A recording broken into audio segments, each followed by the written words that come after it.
Good evening everyone. I am Dr. Bhavna, Neuro MPT. So, in today's lecture we are going to learn about types of learning.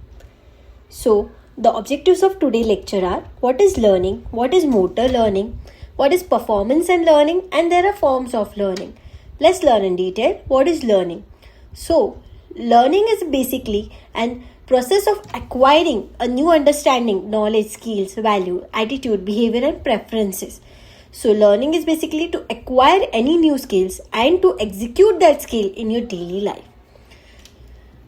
So what is motor learning? So same, the motor learning is study of acquisition and modification of any movement. So while motor learning, we have to learn any new skills and we have to acquire and adapt that skill in your daily environment. So to adapt and to execute that skill in daily environment, we need motor control. So motor control, which always focus on understanding the control of movement, which already been acquired by motor learning.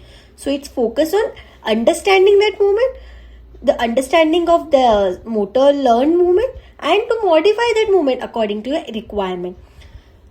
So there is one more terminology which called as recovery of function. So recovery of a function has referred to reacquisition of a movement and skill which has been lost through an injury.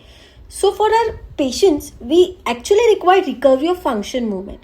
For example, if there is stroke patient and is having issue in walking and is difficulty in walking, so his skills which have been acquired prior has been lost. So while recovery of function, we can recover that skill which has been lost. And for recovery of function, we have to motor learn that movement. We have to learn that movement. Then only we can recover that function. Okay, to adapt that function in your daily life. So what is motor learning? So motor learning. Motor learning is also defined as set of internal process which associated with practice and experience leading to relatively permanent change in the capability of your motor skill. So we have to learn certain skill repetitively. We have to do that function repetitively. Then only we can learn that function. So that is motor learning. Motor learning which usually reflects in 4 concepts. So what are the 4 basic concepts to reflect the motor learning? So first is learning is the process of acquiring the capability of the skilled action. Okay? Second is learning result from your experiences and practice. For example, swimming and the cycling activities which we experience, which we learn, which we practice, and then it will be executed in your daily environment. Learning cannot be measured directly. Instead, it is inferred based on your behavior. As per your behavior, your learning pattern, your learning concepts will change. So it's based on the behavior of the patient, how he learns the pattern. Okay. Fourth is learning produces relatively permanent changes in your behavior. Thus, short-term alteration not thought as learning. When you learn something, you need to acquire that skills for a longer duration. Then only it called as learning. If you are learning that skill and just retaining for some period of time, then it's not called as learning. Then it's called as your performance. So okay. So for example, we have one example of chopping the vegetable.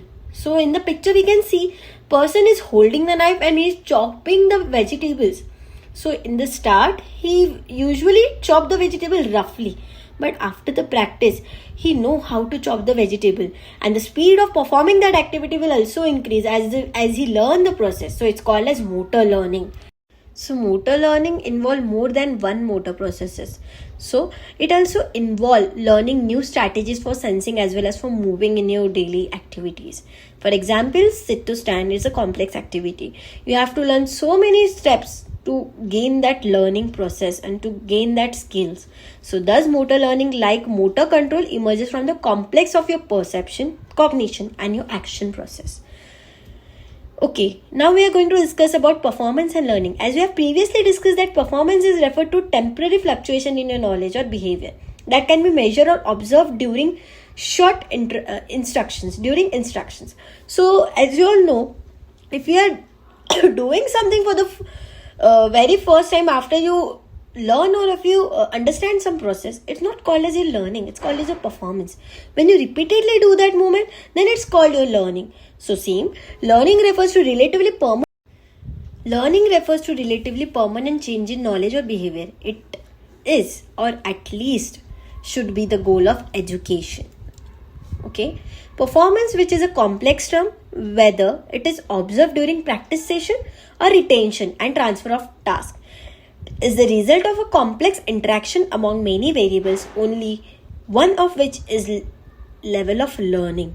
Okay, as you all know, performance has been done with involvement of various small tasks. It could be the just level of one process, one step of learning.